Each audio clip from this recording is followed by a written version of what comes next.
Assalamualaikum warahmatullahi wabarakatuh. Alhamdulillah wa syukronillah amma ba'du. Perkenalkan, saya Rian Afriana. Saya seorang mahasiswa dari kampus STAI Dr. KZ Mutakin Purwakarta. Pada kesempatan ini saya ingin membagikan sebuah cerita atau fenomena yang terjadi di lingkungan saya guna memenuhi tugas mata kuliah Sosiologi Pendidikan. Jadi eh, fenomena yang terjadi di lingkungan saya yaitu banyaknya masyarakat yang terlilit hutang dengan beberapa bank, salah satunya yaitu Bank Emok. Kemudian terkait kerangka atau eh, kronologis yang terjadi di masyarakat sekitar saya gitu. Kenapa masyarakat terlilit hutang atau meminjam duit kepada bank emak atau bank keliling atau bank yang lainnya. Kemudian masyarakat tidak bisa membayar hutang.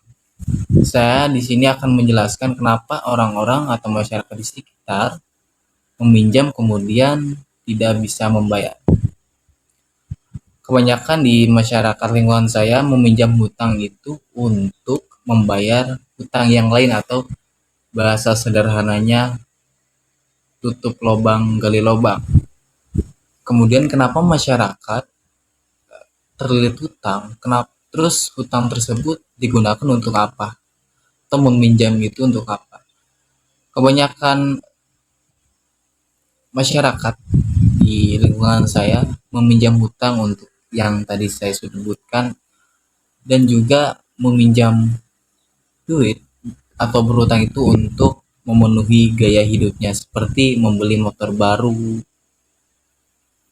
atau barang elektronik baru yang semuanya itu bukan kebutuhan atau barang yang menjadi pokok atau primer.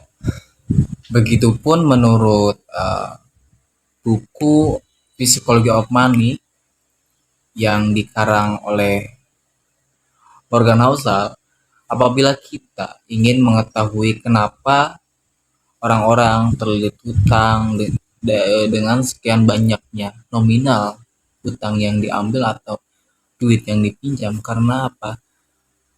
Menurut Morgan Housel, kita perlu melihat sejarah daripada penggunaan uang tersebut.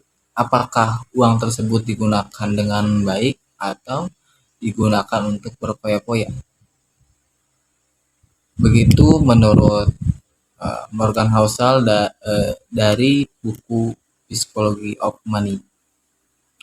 Kemudian beranjak kepada solusi dari permasalahan yang terjadi di kampung saya atau di lingkungan saya.